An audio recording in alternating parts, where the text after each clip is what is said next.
Bonjour et bienvenue dans la revue d'actu de la semaine du 1er au 7 août. Je m'appelle Josué, je suis étudiant en journalisme et chaque semaine je t'aide à comprendre les actus les plus importantes autour de l'environnement. Beaucoup d'actus internationales en perspective dans le sommaire de l'actu chaude, avec le secrétaire général des Nations Unies qui appelle à taxer les superprofits des entreprises pétrolières, la Chine qui rompt les négociations sur le climat avec les États-Unis à cause des tensions autour de Taïwan. Le gouvernement français qui active une cellule de crise pour faire face à une sécheresse historique, ou encore la sécheresse la plus importante depuis 40 ans dans la Corne de l'Afrique qui cause une famine abominable. Et ensuite, comme chaque semaine, on aura une partie plus chill, la piscine, où je vous recommanderai les meilleurs articles et vidéos YouTube de la semaine. Tous les liens d'articles que j'utiliserai sont dans la description, n'hésite pas à y faire un tour et à t'abonner si le concept te plaît. Présentation faite, place à l'actu chaude, et on commence comme chaque semaine par la une de la semaine. Et aujourd'hui, c'est le mensuel Socialterre qui est à l'honneur. Socialterre se présente lui-même comme un magazine de critique radicale et alternative et il amène ce sujet brûlant, punir les écocidaires. Je trouve le visuel vraiment génial car il représente toute l'ambiguïté du sujet. Le mouvement du marteau fait penser à une décision de justice, mais son apparence et le fait qu'il casse quelque chose fait penser à une lutte. Une désobéissance qui peut passer par des actes violents. Donc le sous-entendu c'est comment faire pour punir les écocidaires? Est-ce que tout peut passer par la justice ou est-ce que la lutte et la violence sont nécessaires pour changer le système? Le but de Socialterre n'est pas d'apporter des réponses toutes faites, mais des pistes de réflexion. Et c'est vraiment très intéressant, notamment sur la question du droit international. Et en parlant de punir les écocidaires, cela entre directement en résonance avec notre première actu de la semaine. Le secrétaire général des Nations Unies, Antonio Guterres, qui a demandé au gouvernement du monde entier de taxer les superprofits des entreprises pétrolières. Alors, un peu de contexte. Qui est Antonio Guterres?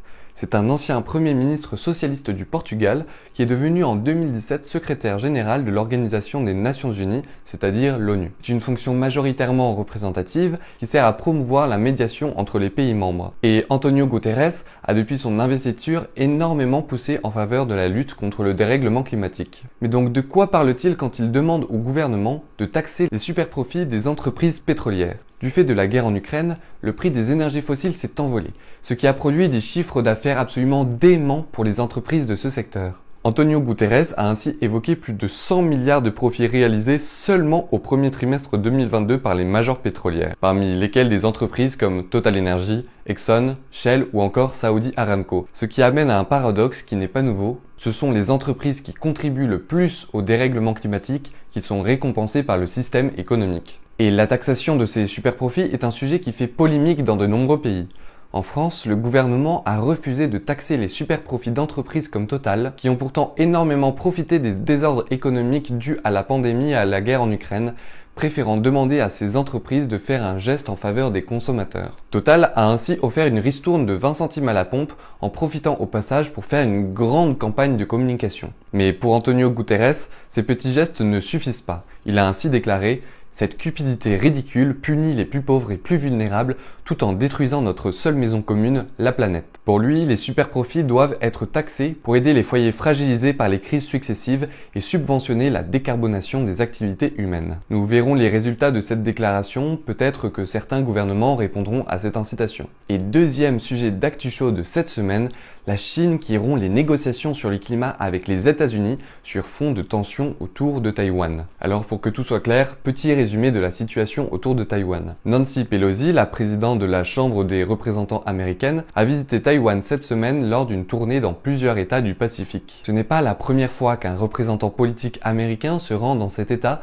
dont l'indépendance est contestée par la Chine, qui voit Taïwan comme une région dissidente. Mais cette fois, la Chine a réagi de manière très importante, déployant massivement sa flotte et son aviation dans le détroit de Formose. Taïwan est extrêmement stratégique pour les États-Unis. C'est d'abord un allié diplomatique historique, mais Taïwan produit également à elle seule 63% des semi-conducteurs du monde, des composés technologiques qui sont essentiels à la construction de tout ce qui est électronique. Sans les semi-conducteurs de Taïwan, plus de téléphones, d'ordinateurs ou encore de PS5. Mais ce ravivement extrême des tensions pourrait avoir également des répercussions sur la lutte contre le dérèglement climatique. La Chine et les États-Unis sont les pays qui émettent le plus de gaz à effet de serre, et leur coopération est fondamentale si on veut que le réchauffement global soit limité le plus possible. Mais du coup, je me suis demandé en quoi consistaient exactement ces négociations entre les États-Unis et la Chine. Cet article de La Croix rappelle que cela remonte à novembre dernier lors de la COP26 de Glasgow. La Chine et les États-Unis avaient alors surpris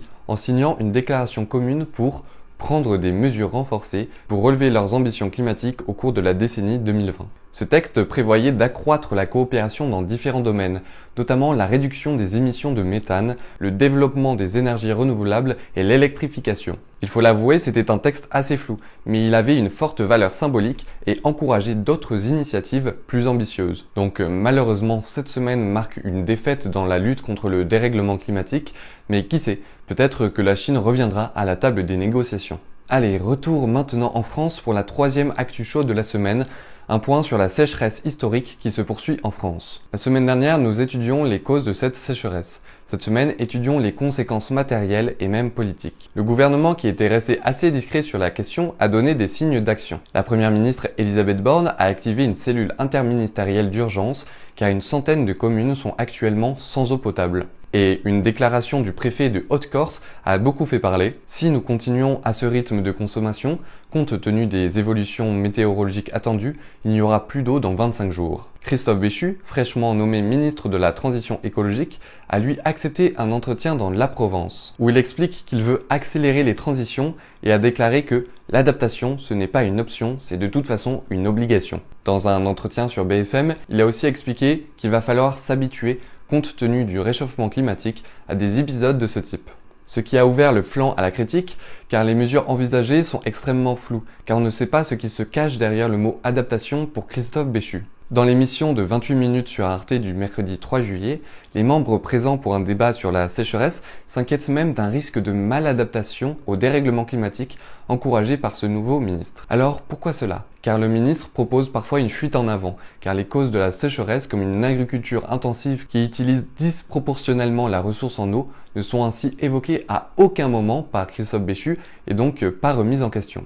Comme nous l'apprend cet article de Sud-Ouest, l'agriculture représente 80% de l'eau utilisée en France durant la période juin, juillet, août. Et 40% de cette eau va à destination de la culture de maïs, une culture qui n'est pas adaptée au climat en France. Et cette utilisation massive de l'eau aggrave considérablement les épisodes de sécheresse. Mais qui sait, peut-être que Christophe Béchu surprendra son monde en septembre, car il a annoncé qu'il présenterait à la rentrée la feuille de route du gouvernement pour lutter contre le dérèglement climatique et aider la France à s'adapter. Abonnez-vous donc, car le mois prochain, je décortiquerai en détail pour vous de quoi cette feuille de route sera faite. Ce serait bête que vous manquiez ça. Nous restons malheureusement dans le thème de la sécheresse, mais quittons l'Europe pour la Corne de l'Afrique, qui est en train de connaître la plus grande famine de son histoire. 4 pays composent ce qu'on appelle la Corne de l'Afrique. La Somalie, l'Éthiopie, Djibouti et l'Érythrée.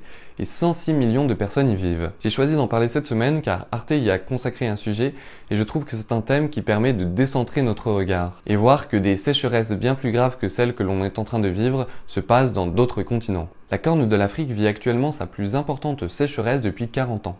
Il n'a tout simplement pas plu pendant 3 saisons et en février dernier, une invasion de criquets a dévasté les cultures. À ces facteurs environnementaux, ajoutez la guerre en Ukraine qui a fait monter le prix du blé, ainsi que des désordres géopolitiques comme des guerres civiles en Éthiopie et en Somalie qui déstabilisent la région. Les conséquences sont telles qu'une personne y meurt de faim toutes les 48 secondes, et les images d'enfants affamés et de bétail mort au soleil se multiplient. Même pour ceux qui survivent, les conséquences sont terribles.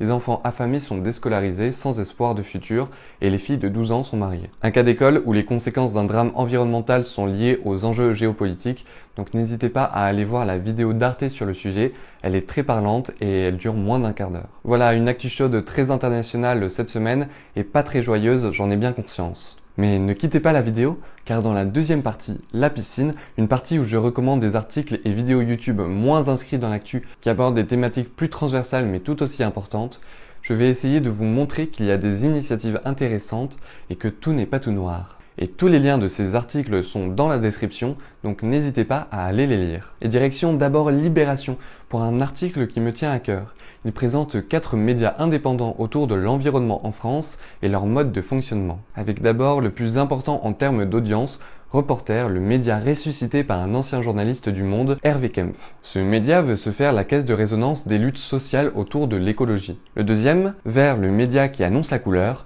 propose une newsletter journalière qui se lit en 7 minutes chrono pour informer un peu comme je le fais autour de l'écologie. Vient ensuite Climax, le média plus chaud que le climat, qui raconte avec beaucoup d'humour et d'impertinence la révolution climatique. 3 numéros d'un fanzine sont publiés chaque année avec des unes superbes comme celle-ci, Apocalypse Panao. Et enfin, Limite, un média inclassable.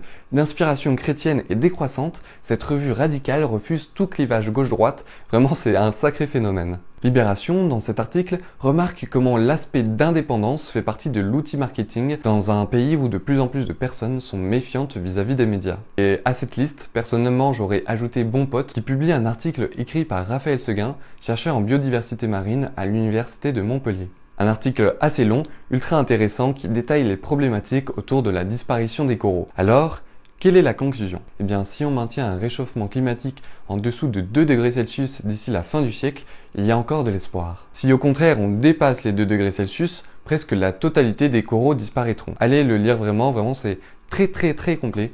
Tout est dans la description. Et direction Le Monde pour un article interactif qui vous propose de mesurer votre empreinte carbone et qui rappelle que la moyenne française est de 9 tonnes par an et par personne et qu'il faudrait baisser cette moyenne d'ici 2050 à 2 tonnes. Personnellement, je suis à 3,8 tonnes. Dites-moi en commentaire votre score. À noter que cette estimation ne prend pas en compte les émissions que le service public français émet pour vous, qui est d'environ 1 tonne par an et par personne.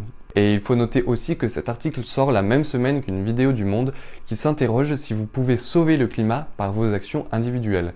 Et bien sûr, ce n'est pas une coïncidence. Et spoiler, les actions individuelles sont utiles, mais si les États ne prennent pas leurs responsabilités, elles ne seront pas du tout suffisantes. Et enfin, une dernière recommandation vidéo, ITER est-il obsolète de Monsieur Bidouille. Une vidéo d'une demi-heure où il s'interroge sur les différentes initiatives autour de la fusion nucléaire autre que le projet ITER dans le sud de la France. Vraiment super vidéo si la fusion nucléaire vous intéresse ou même si vous ne savez pas ce qu'est la fusion nucléaire. Si vous la regardez, vous en ressortirez assurément plus savant. Et voilà, c'est la fin de cette revue d'actu. J'espère que je n'ai pas été trop technique par moment et que vous aurez appris des choses. N'hésitez pas à me dire votre ressenti en commentaire et à vous abonner si ce n'est pas déjà fait. Quant à moi, je vous dis à la semaine prochaine pour une nouvelle vidéo. Prenez soin de vous. Salut!